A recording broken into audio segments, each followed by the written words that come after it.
Hi, good evening, everyone who has joined us for tonight's Corporate Connect. My name is Gerald, and I'll be your host for today. We are very pleased to have with us tonight United Hampshire US REIT, as well as the audience from Mumu. Representing United Hampshire US REIT is Mr. Gerard Nguyen, who is the CEO of the REIT. So we have seen many interesting developments for the Singapore market over the past few months. We have seen the benchmark Straits Times Index reaching a new all-time high.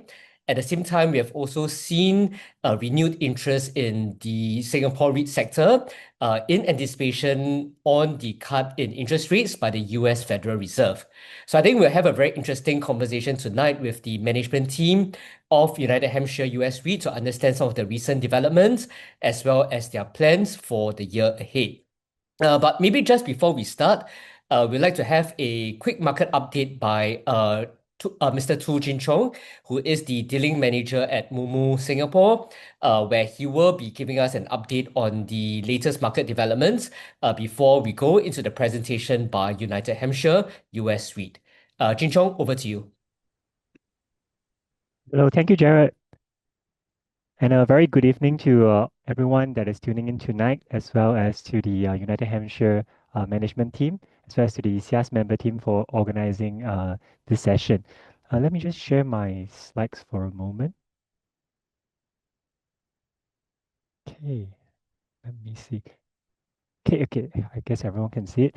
So once again, very good evening to everyone for joining us tonight. So my name is Jun Chong. I'm part of the dealing team with Mumu Singapore. And if you're using Mumu, thank you for joining us via the Mumu app as well. So this is a really short market updates to share with everyone. And in this very first slide is just to show, okay, sorry, let me move a bit.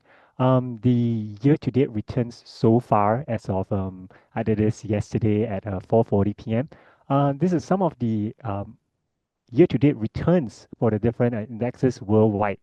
So you can see maybe we have the S&P, the Nasdaq that most investors are trading in. It's about 6%. The ones that I really want to highlight is maybe the Korean one, is Kospi. Hang Seng is doing well as well in Hong Kong. And at the same time, our Straits Times Index is also doing well. Even today at market close, we reached a new high again. So the Singapore market is showing that, and this is just 6%, not accounting for our total returns, including dividends. So the total returns could even be higher. And this is one of the things that is very attractive for investors in the Singapore market.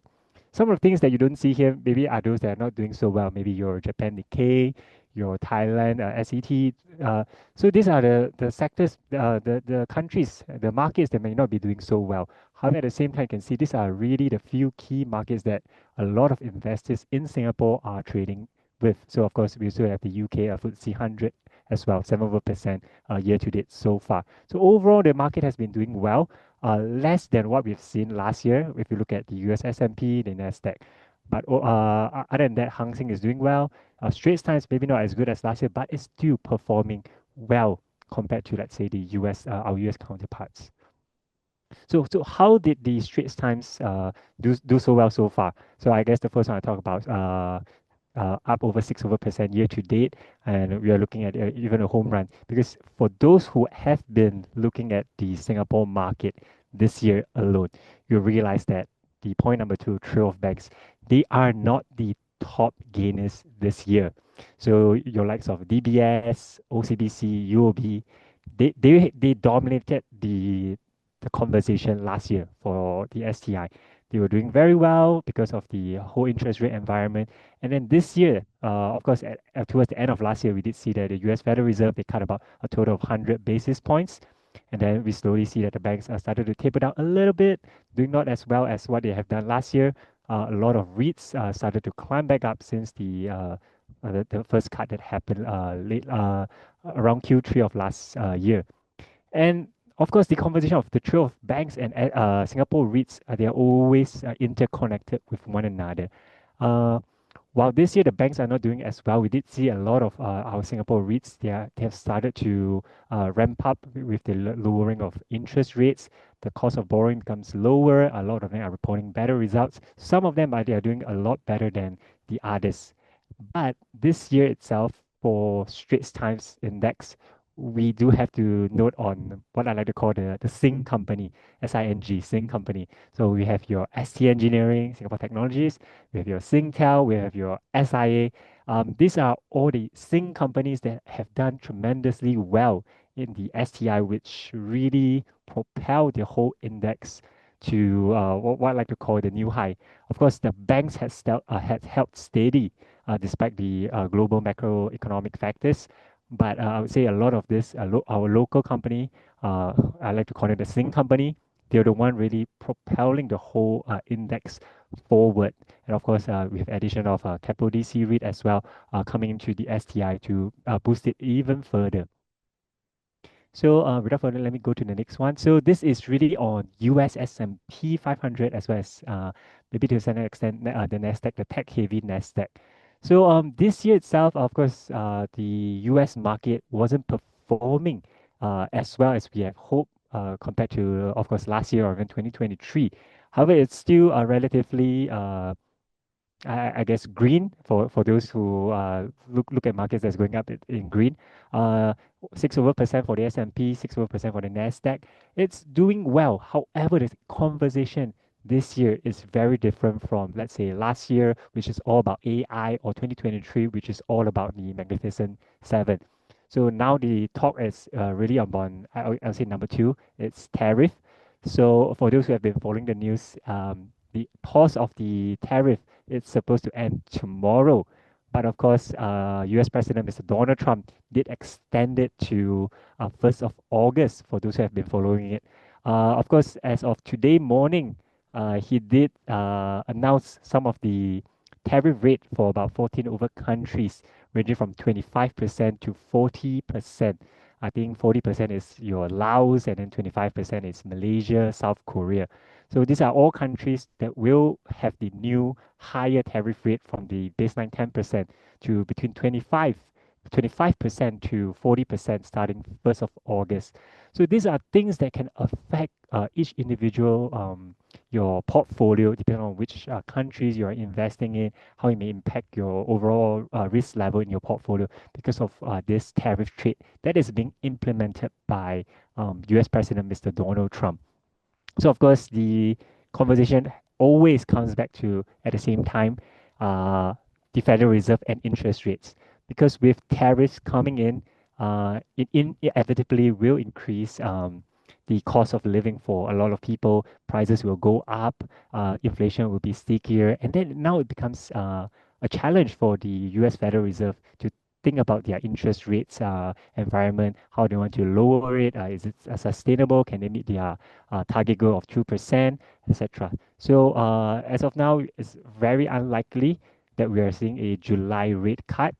The next one is the next FOMC meeting will be in September, but for the July one, right now it's really unlikely that there will be a rate cut. Of course, unless things change, and then of course we do have Mr. Donald Trump as one of the wild cards these days in the markets as well. Then next is of course we have oil, war, and gold. These are the new things that is happening every day as we speak. So oil prices is fluctuating up and down depending on the conflicts in Middle East that's happening, and oil prices with the war itself is also impacting the whole gold prices. So gold, I think briefly at one point we do see it touching the USD 3,500 mark. So gold is one of the investment that a lot of investors look at to during uncertain times, and this is a really a good indicator that the market is wary of what is happening, and they are afraid. Of course, we do see it coming down as we are speaking, and of course, it's not to the level when the Israel Hamas war started. But of course, these are just some of the current and, of course, potential future economic events that we are looking at that investors should put an emphasis on. So, of course, the first one, briefly talk about it, is the Israel-Hamas war. So right now we have involved it a little bit to have it being Israel and now including Iran. So now a lot of conversation of nuclear coming in, and then how the war can even affect a lot of livelihoods, lives, and of course for investors, maybe you want to think of risk management, etc. from that angle. Some of the other things that has been ongoing for a long while is of course the Ukraine-Russian conflict. It's ongoing for a while, and then U.S.-China tension. So there is definitely the trade tariffs between both countries, and of course negotiations can continue to happen. But the key one is like the one I talked about, which is the 9 July tariff. It's supposed to end tomorrow, but there was an extension to 1st of August. So investors right now, you can think of it, more uncertainty has been added to the market because now we are given about 3 weeks or so to decide on your portfolio how it will be after 1st of August. Will Mr. Donald Trump flip his script again and then do another extension, or will he go on and then have it being signed, or will the countries that is being dealt with the tariff will they retaliate and then U.S. Continues to retaliate back? Because what we have seen from China is the moment they got slapped with the tariff, they retaliated, and U.S. Continue back with a higher tariff rate. So these are things that investors would have to look about and see how they can manage their portfolio accordingly. Then just yeah, some of the things that I have here is gold did hit about 3,500 at one point. Crude oil, it's of course it is climbing up and down since last year. Of course, with the whole Middle East crisis that we have now, we are including Iran into the whole conversation. And then the US 10-year yield, which is what we typically like to use it as the risk-free rate in the US market itself. It's back to above 4%. At one point last year, we did see it definitely dip below 4%. Now it's healthily above a 4% rate. And this is where a lot of investors, they want to know, okay, am I getting more out of the risk-free rate of 4%, whatever I can get from the treasury? Of course, there is a total conversation about treasury, whether you should buy them or not buy them, etc. But the another thing for investors, especially for all of us in Singapore, is to talk about the US dollar. The last time I did a corporate connect session, I edited this exact slide and it was USD Sing was trading at 1.35, 1.34 to 1.35, and now we are at 1.27, 1.28 levels. So the US dollar is definitely taking some hit. However, if you to look at the US dollar chart, uh, back last year, I think in September we are at this range, and then it went back up to 1.34, 1.35, and then now we are back down to this level again. So investors, of course, for shorter term investors, the fluctuation of USD definitely will affect your portfolio one way or another. However, if you're more of a long-term one and you believe that the US dollar can continue to be the dominant currency, then of course a lot of investors would prefer to wait out. There's also a lot of ways that investors can use hedging tools to protect yourself against all this kind of currency risk as well. So yeah, just one last slide before the end. So I always like to end my corporate connect session with this slide as to why invest in our local markets. So Sing dollar has remained really, really strong despite all of this geopolitical uncertainty, wars in Middle East, trade tariffs, etc. Sing dollar has been very strong. And for us in Singapore as investors, yes, we want to spend, we want to use Sing dollar, and that has continued to do well for us. The next thing is, of course, Singapore, we do have political stability, financial stability, economic stability. And the great thing about this year is, if I can go back just a little to the slide, you see that Straits Times Index, even this year itself, it's kind of on par with a lot of major indexes. So your UK, your Nasdaq, of course, let's not compare with Korean and the Hang Seng over here, but the US one, we're actually on par this year so far with the US side. So the Singapore market is one where a lot of investors come in for stability. And of course, to the third part is income. This is stability with dividends and of course distributions. This is why a lot of investors come into Singapore and invest in the markets itself. And then just to end off, the last part is of course in the Singapore market, there's a diverse investment opportunities. Whether you want to look at stocks, whether you want to look at ETFs, you want to look at REITs, DLCs, warrants, futures, they're all available to our investors as well. Yeah, and with that, I think I'll end my session. Thank you so much. Thank you, Jin Chong. So I think you have shared with us an interesting backdrop of economic uncertainty with the tariffs. We're seeing volatility in the USD versus the Sing dollar as well. So I think now is actually a good time to get an update from the management of United Hampshire US REIT to understand how they are actually coping with some of these developments in the market and how they are ensuring the continued distributions that they will be looking to pay out to unit holders. So with that, I'll hand over to the management of United Hampshire US REIT will provide us with an update. Yeah, good evening to all. A big thank you to the SIAS team for hosting us today. Thank you all for taking your time this evening joining us for United Hampshire US REIT investor presentation. So my name is Wong Siu Lu. I'm the head of investor relations and sustainability at the REIT manager. So together with me, we have our REIT management team, including CEO Mr. Gerard Yuan, CFO Ms. Winnie Yap, and CIO Mr. Derek Gadela joining us from the US. So all of us will be available to address any questions you have during the Q&A section later. Many of you may not be aware that UH REIT celebrated our 5th anniversary early this year. Yes, we have turned 5. So we sincerely appreciate your support over the years and look forward to many more successful years ahead. So with that, I shall now begin the presentation. Just to refresh everyone's memory, I'll start this presentation with a brief introduction to UH REIT, starting with our sponsors. The REIT is named United Hampshire US REIT after our two strong and reputable sponsors, namely UOB Global Capital and the Hampshire companies in the US who jointly own the REIT manager. Both of them are also our major shareholders and each own approximately 8% of the REIT. UOB Global Capital was founded over 20 years ago back in 1998. It manages over US 4.1 billion asset under management and is a global asset management subsidiary of United Overseas Bank, a household name that we are all very familiar with. The Hampshire Company is a privately held, fully integrated real estate firm with over 60 years of experiences.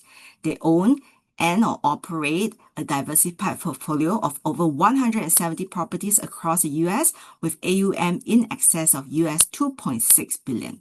So both sponsors have developed close partnership for over 15 years since 2008, where they jointly formed 3 funds with approximately AUM US 1.3 billion, focusing on investing in income-producing assets in the US. Moving on, UH is Asia's first and only grocery-anchored shopping center and self-storage REIT. So in Singapore, we call it supermarket, but in the US, we use the term grocery store. So our grocery-anchored shopping center in the US are typically single-story shopping center located in the suburbs. They normally have a supermarket as an anchor tenant with smaller shops next to it. It can be a DIY shop, a health or beauty shop, a casual restaurant like a pizzeria. Our other asset class is modern climate-controlled self-storage properties.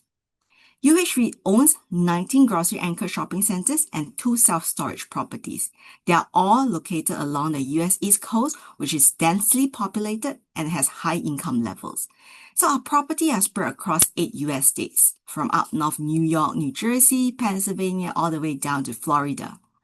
As we cater to the essential day-to-day need of our shoppers, UH REIT is uniquely positioned to benefit from the robust, essential, non-discretionary spending of the US consumer. Moving on. Since our IPO in 2020, UH REIT has been very successful in executing our portfolio and asset management strategy. We have been steadily growing the REIT and strengthening our presence and position in the S-REIT market. So our asset under management has grown 25% since IPO.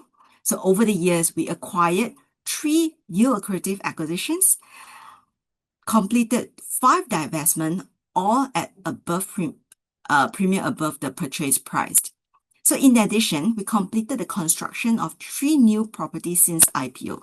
Most recently in 2023, a brand new store span across 63,000 square feet in St. Lucie, West Florida, which is leased to Academic Sports, a Fortune 500 companies. Next page. As you can see from the table, since our IPO and over the past 5 years, UH REIT has consistently achieved like-for-like portfolio valuation growth every year, reflecting our successful investment and portfolio management strategy. This commendable performance is a testament to the strength and resiliency of our portfolio of grocery, necessity, and self-storage properties. So with that, I have concluded the brief introduction of UH REIT, and I shall now hand it over to our CEO, Mr. Gerard Yun, to bring you through the key highlights and financials. Thank you, Silu. Good evening, everyone. Thank you for joining us. Let me begin with an update on the US economy, as I'm sure that's of great interest to all of us. I think we all know, and as Jun Chong shared, the situation with the US and tariffs in particular is very fluid, and it's evolving each and every day. The US initially announced tariffs back in April, but they quickly followed that with a pause for negotiations. Now we have seen some trade deals announced with the UK and Vietnam, a framework with China, and then most recently, some of the tariff levels for a few countries was announced this morning. We're expecting, there's also likely to be additional trade deals to be announced in the coming weeks. And this will be a good thing as it will provide some certainty and clarity to both consumers and businesses going forward. Having said that, in the meantime, the US economy remains on a strong footing. Whilst US GDP did contract in the last quarter, this actually comes after 11 consecutive quarters of growth. And even with the potential tariff impacts, the Federal Reserve recently estimated a 1.4% growth for the economy for the full year. This is relatively strong for a developed economy like the US. Furthermore, the rest of the economic indicators remain strong. Inflation has fallen significantly and is now just 2.4%, very close to the Fed's 2% target rate. The US labor market remains resilient, with some signs of cooling. This is good news for those looking for the Fed to start cutting interest rates. Unemployment fell slightly to 4.1% in June, and non-farm payrolls, the most recent non-farm payrolls were slightly better than expected. In terms of where interest rates are, we recall the Fed cut interest rates. They had 3 rate cuts at the end of last year, and SOFR is now lower by 1%. And the latest FOMC median forecast is still for 2 rate cuts later this year, as well as additional cuts in 2026 and 2027. In the meantime, UH REIT is benefiting from the 1% rate cut, given that we have 26% of our loans pegged to floating US dollar rates. The next slide. In terms of US retail sales and consumer spending, this remains relatively strong for the year. Retail sales increased 4.1% in the first quarter and 3.3% in May. Grocery sales also remain strong, increasing 2.3% in May. Consumer confidence has been impacted given the uncertainty of the eventual tariff situation. But fortunately for us, UH REIT's tenants are largely focused on the resilient necessity goods and services sector. I think as we have all seen time and time again, day-to-day necessity spending on items like groceries and food tends to remain strong, no matter what's happening in the broader economy. At the end of the day, we all still need to eat, clean our homes, cut our hair, and so forth. In terms of the outlook for the grocery and necessity sector, this remains strong. Grocery-anchored centers like ours are located where most of the American people live and work from home. We have ample parking that makes it very convenient and efficient for consumers to shop at our centers, including collecting their online orders. Retailers have very cleverly combined their online platforms with fulfillment out of their physical stores, since this is often the cheapest and quickest way to fulfill orders. At the same time, it allows retailers to attract customers into the store, where they may buy even more items. So like I said, very clever by the retailers. The latest foot traffic data also shows continued increases for grocery-anchored strip centers, which is outperforming other types of retail malls. Alongside this high demand and high foot traffic, there is undersupply in our sector. Overall occupancy is already near its all-time high of 96%, and new supply is close to zero due to high construction costs. This means that UH REIT is benefiting from historically high occupancy, which also allows us to negotiate for attractive rental rates for the limited available vacancies that we have. Now I'll move on to our first quarter 2025 key highlights. Obviously, the biggest highlight for the first quarter was the divestment of our Albany property, which we announced in January. In this particular case, we were able to take advantage of a new long-term lease that we had signed with Price Chopper Supermarkets. They had extended their lease all the way till 2038. And this allowed us to divest that property at a very attractive price, which was 4.2% higher than our purchase price. As you will see, this divestment significantly improves our gearing position, as well as our financial flexibility to pursue higher yielding acquisitions and projects. We also continue to have good leasing momentum, signing another 6 renewal leases, and further reducing our 2025 lease expiries to less than 2%. So we basically have little to no near-term leasing risks. Finally, we had a very productive and enjoyable AGM held at the Pan Pacific. Attendance was good and all resolutions duly passed. We also shared with the attendees the highly popular limited edition Trader Joe mini tote bag, which you can see in the picture there. That was very well received. In terms of our first quarter operational metrics, UH continues to perform well. In this current market, where investors are looking to invest in safe havens or defensive companies with strong, predictable cash flows, I think our profile fits quite well. Almost 60% of our tenants provide essential goods and services. Occupancy remains very high, 97.2% for our grocery properties and 93.6% for self-storage. Our weighted average lease expiry, or WALE, remains long, very long, at 7.8 years, and we only have 1.8% of our leases maturing this year. Our tenant retention rate also remains high at 89%. In terms of gearing, this has come down significantly with our recent divestments. On a net gearing basis, this has come to 36.8%, and this provides the REIT with significant financial flexibility and debt headroom to pursue better yielding acquisitions and projects. We also have no loans due for refinancing until November of 2026. Overall, the UH REIT continues to offer a very attractive investment proposition for unit holders. Our dividend yield remains high at 8.5%, and we have been providing attractive positive total return for unit holders over these past few years. In terms of our first quarter financial performance, this remains resilient. First, I should highlight that the first quarter 2024 numbers, that means the prior year numbers, include the 3 properties that we recently divested. These properties were divested for over $60 million and contribute about $1 million in revenue and net property income per quarter. So for a more appropriate comparison, we should look at the performance on a like-for-like basis, i.e. taking out the divested properties. On gross revenue, if we account for the 3 divested properties, it's about $18 million. This is 3.2% higher than last year. In terms of net property income, excluding the divested properties, and adjusting for non-cash items such as straight-line rent adjustments, we would see an increase of 5% from the previous year.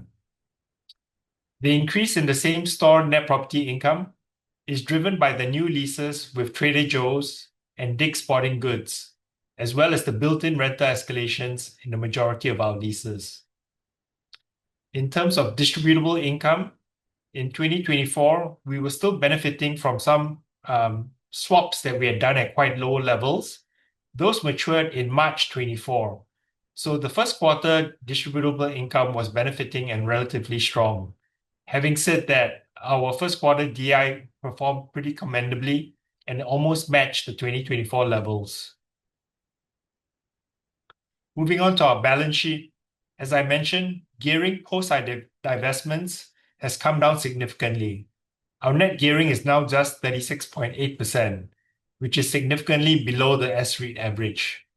We have no loans due for refinancing until November 2026, and this puts us in a very strong position with significant debt headroom and a fully undrawn revolver to pursue acquisitions or to fund new projects that can significantly improve the DPU of the REIT.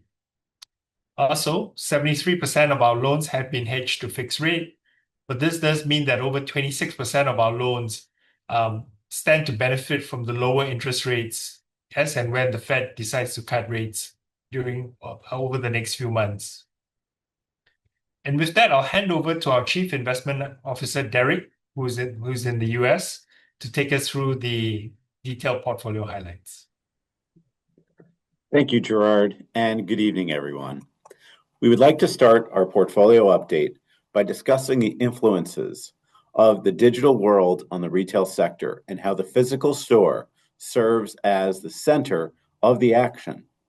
The physical store is a key distribution hub, offering the consumer new and convenient ways to shop at the store, pick up online purchases at the physical store, have purchases delivered from the physical store, and also return goods and complete exchanges.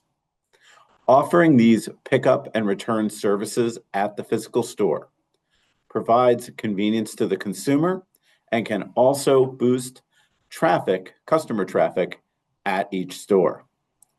On the right-hand side of this page, there are many examples of how leading retailers such as Walmart, Target, BJ's Wholesale Club, and others are utilizing the physical store to fulfill their online orders, which affirms the physical store's role as a critical distribution hub. As you can see, many of the retailers shown fulfill the majority of their online orders at these physical stores. And now we'll move to a general overview on our grocery and necessity properties. Our grocery and necessity portfolio continues to perform well with high occupancy of 97.2% and minimal lease expirations, as Gerard highlighted during his discussion, over the next 3 years.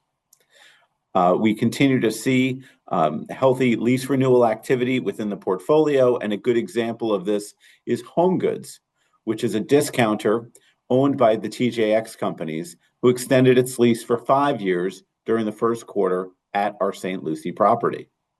Also, during the first quarter, we executed 6 new and renewal leases comprising over 45,000 square feet. Our properties also benefit from the net lease structure where the majority of our tenants are responsible for reimbursing their pro rata share of common area maintenance as well as taxes.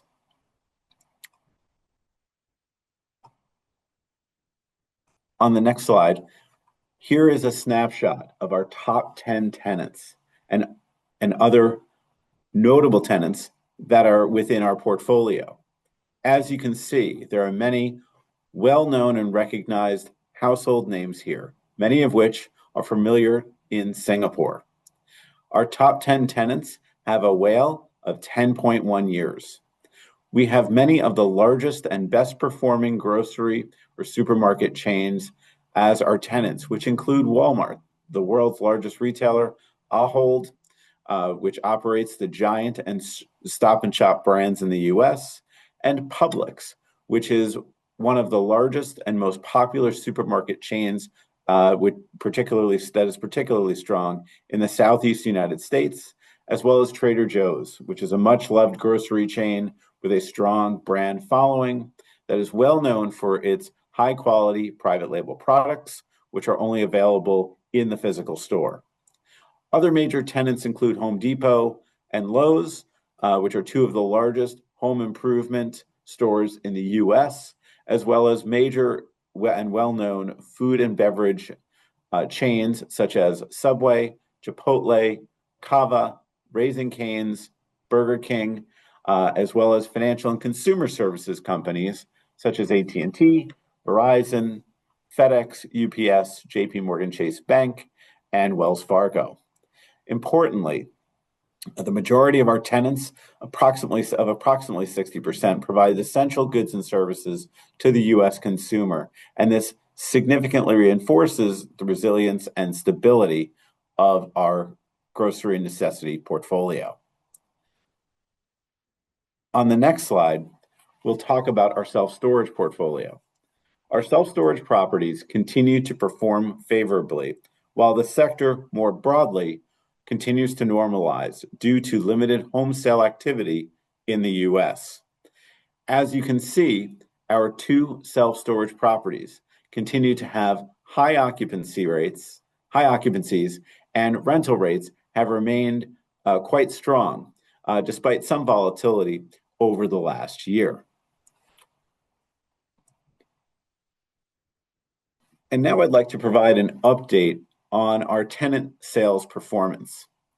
Our anchor tenants continue to deliver consistent sales growth, as well as embracing omni-channel retail strategies, which utilize the physical store as the center of the consumer experience, in enabling the consumer to have multiple options for how they buy, return, as well as have purchases delivered all out of the physical store.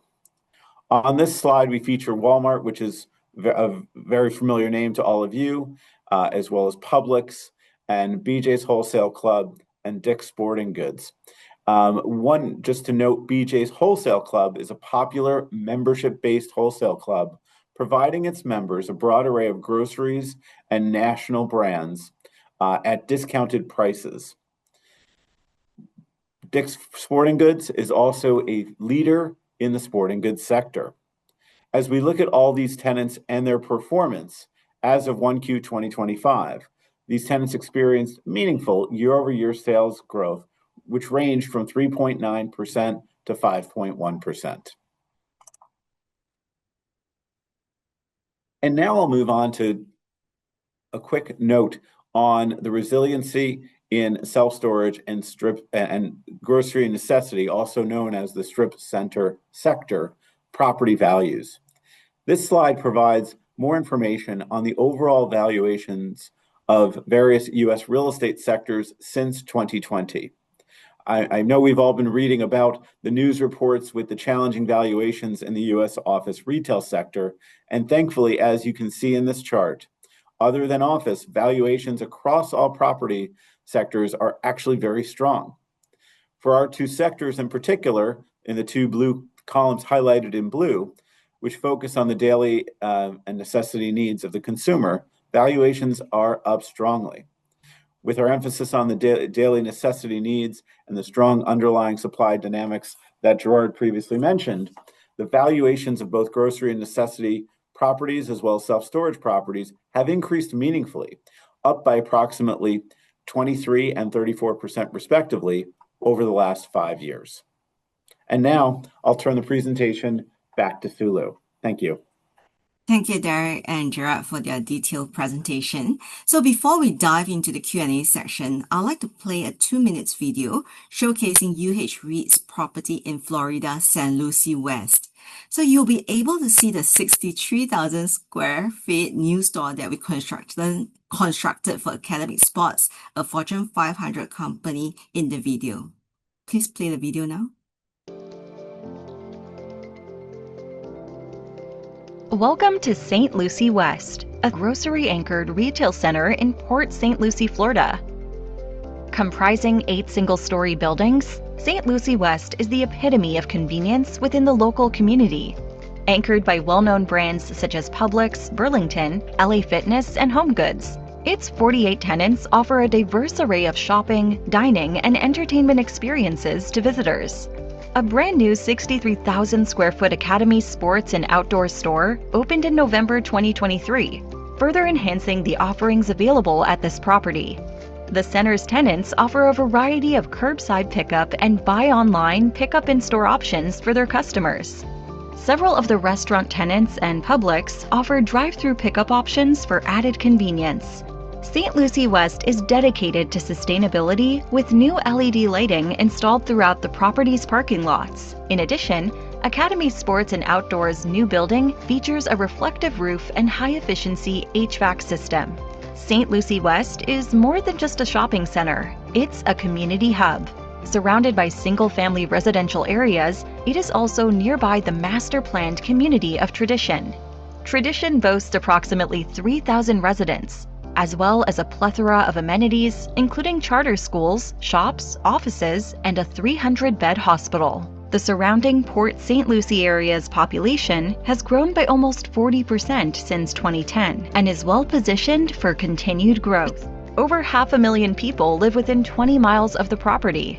St. Lucie West also delivers excellent regional connectivity to central and southern Florida via nearby major thoroughfares such as Interstate 95, US Highway 1, and the Florida Turnpike.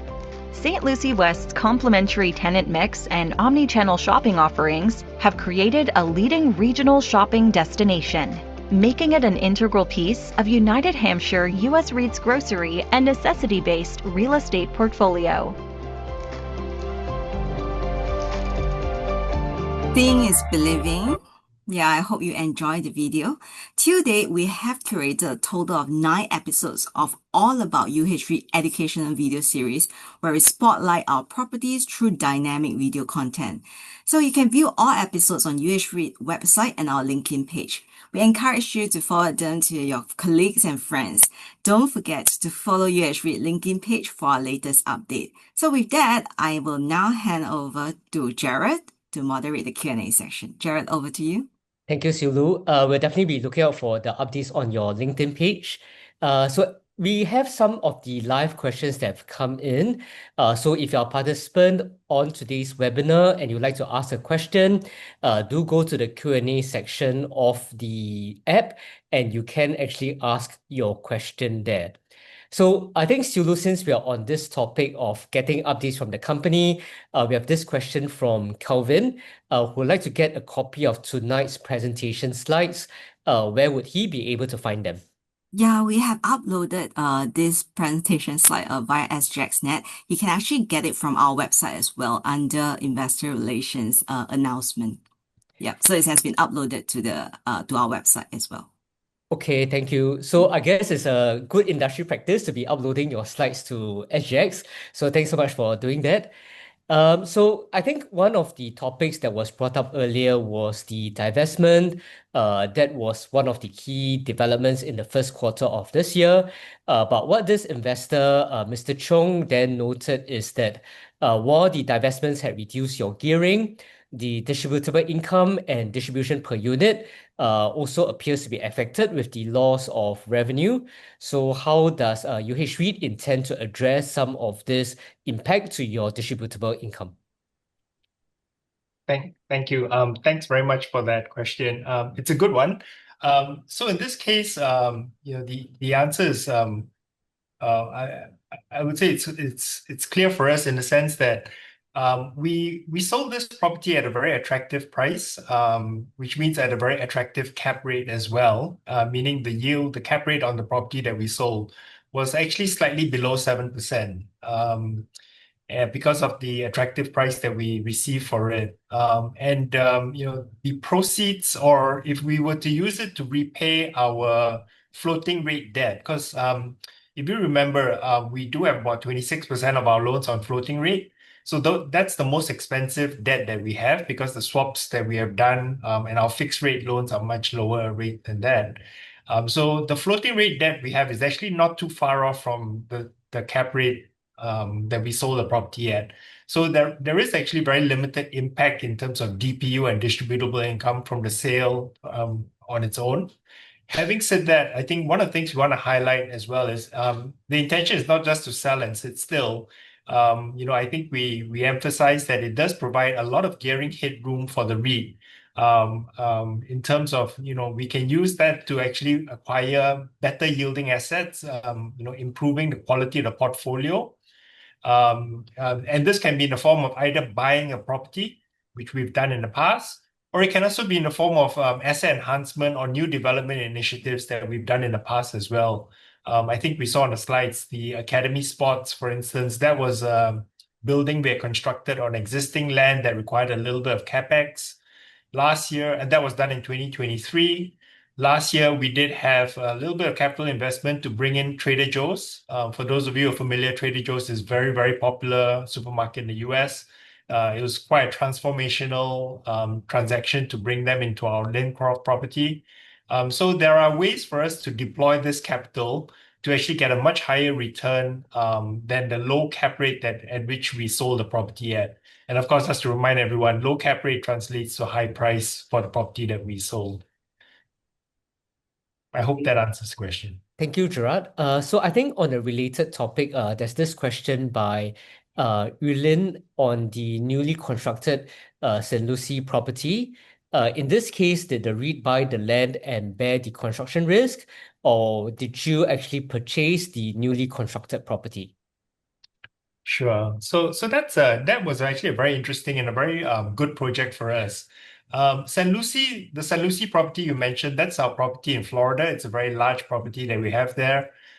We acquired it at IPO. So in other words, it's always been part of the REIT, since we IPO'd back in 2020. And as part of, the property we own, there was this rather substantial piece of available land there. It was just when we first bought it at IPO, it was just a blank piece of land, empty space. But we were able to get Academy Spots, which is a very large and reputable sports retailer in the US. We managed to get them, I believe it was a 10-year lease that we signed with them. And so all we had to do was actually construct the building for them. And I guess you would have seen the video and the pictures of the building. It's a relatively straightforward one-story building. It's not very expensive to construct. I think we've disclosed in the past that it was a 12 million construction cost for the building. And then we got the construction done in a very quick period of time. And now we're earning the rental from the tenant for the next 10 years. So short answer is we owned the land originally since IPO, and we only had to invest some capital into building the building. And then the tenant has now started operating and is paying us rental for it now. Thank you. The next question relates to your balance sheet. One of the points that you mentioned earlier was the fall in interest rates in the US. But what this participant noticed is that your cost of borrowing has actually continued to go up in the past few quarters. So when will we actually start to see the lower interest rates translating to a lower financing cost for you? Sure. Very observant. I guess what I would say is the borrowing costs have actually, I know it's very marginally up, but it's begun to plateau now. I think the last one was slightly higher by 0.04%. And that's part of the reason is actually, our borrowing costs that we disclose is a trailing 12-month average borrowing cost for the last 12 months. So the reason why the borrowing costs in the past have been lower is because we had done some swaps. In fact, we had done some swaps all the way back in 2020 at IPO. And if you remember back then, interest rates were close to zero. So we were able to lock in some very attractive low interest rate swaps. But those did actually mature. And the last tranche of those low swaps matured in the first quarter of 2024. So in terms of, if you think about the interest rates for the last 12 months, because we had the previous 12 months had the low interest rate swaps, it brought the overall average down. But going forward, now that the swaps have matured, you will start to see the overall debt costs start to stabilize first, and then we expect it to come down, especially as SOFR has come down. I mentioned that SOFR or the floating US dollar rate has fallen by 1% since last year. I think most of us know it actually only fell in the last few months of last year. So we haven't really seen the full benefit of that 1% interest rate cut yet. But for this year, assuming there's no change in the SOFR, we'd actually expect to see the full benefit of that 1% reduction in interest rates to our portfolio. And we have 26% of our loans on floating rate. So I think you will I guess the way I put it is you begin to see the interest rates start trending downwards in very short space of time. And as a related question, are you comfortable with the 26% of floating interest rates? Are you looking to increase or lower the amount of debt that you have on floating rates? So that one's it's a question that is kind of, I guess there's never a right answer, as in you're basically asking how much to hedge, right? I guess there's never a right answer because it's very hard to predict where interest rates will go, whether they're up, down, or how much they would go up by. What I would say is we do try to maintain a relatively, I would say, well-hedged portfolio. I think, the 73% that we're at is certainly right in the middle of our peers and, feels like a good mix between having some income stability and, visibility in terms of the forward-looking interest rates. But also you are in a position where if interest rates fall, you are able to pick up, some of that, savings in interest costs. And also because, it gives you a bit of flexibility. If you were to buy and sell assets and repay or draw down new loans, you're not 100% hedged and have loans that you cannot unwind or repay. Okay, so I think we have discussed some of the recent developments, acquisitions, your balance sheet. The next two questions are pre-submitted and relate to the risk that may be faced by the REIT. I think one of the topics that's come up is around the proposed revenge tax on foreigners investing in US assets. How would that potentially impact UH REIT's distributions if it were to actually be passed? Sure. I think you mentioned it's pre-submitted because there's been some developments on this. I believe the unit holder is asking about the what they call the One Big Beautiful Bill Act, as well as the Section 899 within that. So, I guess just to recap for those who are not that familiar with it, I think this was a potential new section that was being discussed that the US would impose additional taxes on countries that they felt had unfair foreign taxes. Those taxes were specifically to do with digital services, so those who are taxing, for instance, the likes of Amazon and Google and so on. Fortunately, since then, over the last week or so, there have been some developments. So I think if we read the news, what we've seen is that actually the US and the G7 countries who would be most impacted by this have actually come to an agreement on the tax, well, I guess you could say the reciprocal taxes that they would be looking at each other. And the net outcome of that is that actually this Section 899 has been completely dropped from the bill that was tabled and passed. So it's a very short way of saying, it's no longer there. So thankfully, this is not a situation. I know this was a very big question that came up over the last 2 to 4 weeks. But fortunately, it looks like this has been resolved in a positive manner and is not likely to be an issue at this current point of time. Okay, thanks so much for providing us with the update on that. So even though the risk relating to that has come off, I think what is still at the back of a lot of investors' minds are around the tariffs. So the question relates to number one, how has that generally impacted the tenants' businesses, as well as impact to, say, supply chain disruption, elevated cost? I think in the first quarter numbers, you also mentioned that there has been some forward buying by consumers ahead of the tariffs. Has there actually been a normalization of that in the second quarter of the year? Sure. And so this is obviously the question that's forefront of a lot of people's minds about tariffs. And we've been asked it for the past, I would say, a couple of months now, and I presume will still be a question that goes on for the next few months. What I would say is, in terms of purely historical and backward looking, in terms of the impact, I would say it's really quite marginal. I'm sure you've read all the news. People tried to buy their goods before tariffs came into place. Businesses accumulated more.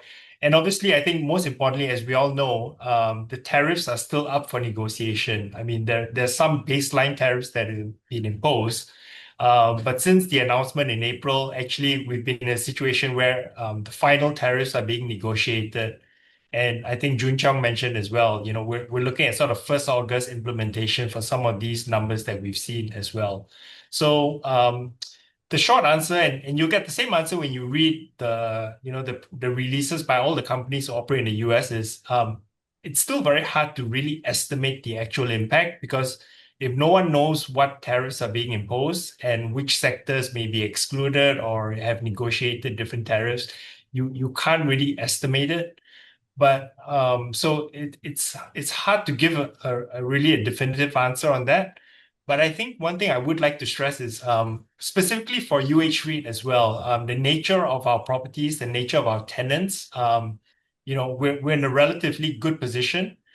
So if you look at our types of tenants that we have, supermarkets and wholesalers, right? That basically they don't actually import a lot of their products. A lot of their products, whether it be the meat, the eggs, the chickens and so on, a lot of them are actually sourced domestically.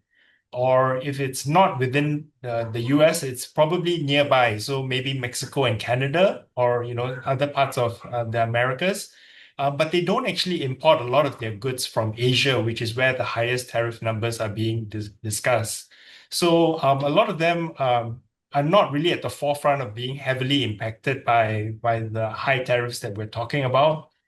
Similarly, we have a very large proportion of our tenants who are in food and beverage. So some of the pizzerias and other quick service restaurants that Siulu mentioned. So, that's about 10 or 11% of our portfolio. And again, you would imagine similar to the supermarkets and grocery stores, they may not be as badly impacted. We also have a large proportion of tenants who are in services, and this may include consumer and financial services. It may include things like dental services, nail salons, hair salons, laundromats. And even if I include our fitness and gyms, that's another 20% of services types companies that do not depend significantly on importing goods, and and hence may not be that badly directly impacted by the tariffs. So there is a lot of, I would say, buffer for us in terms of the tenants' types of businesses and where they source their goods. I would also add that, we mentioned this a bit earlier. Our tenants largely focus on providing essential goods and services like food and essential goods and services. And typically that typically is the spending that consumers would cut back on last, right? Because you normally would spend your cash on essential parts first. And then if there's limited amount available, you would cut back on your discretionary items like maybe your TVs or your sneakers or so on. So again, I think that provides a level of comfort for us and our tenants. And I guess the last thing I would say as well is there's been quite a lot of time for tenants to actually react, respond, and sort of prepare their portfolio for what may be coming. So we've read a lot of tenants who have been, looking at their supply chains, diversifying, looking for, either within the US or nearby that are lower tariffs as well. So I think there are a lot of things that the retailers and tenants can do as well to minimize the overall impact of tariffs.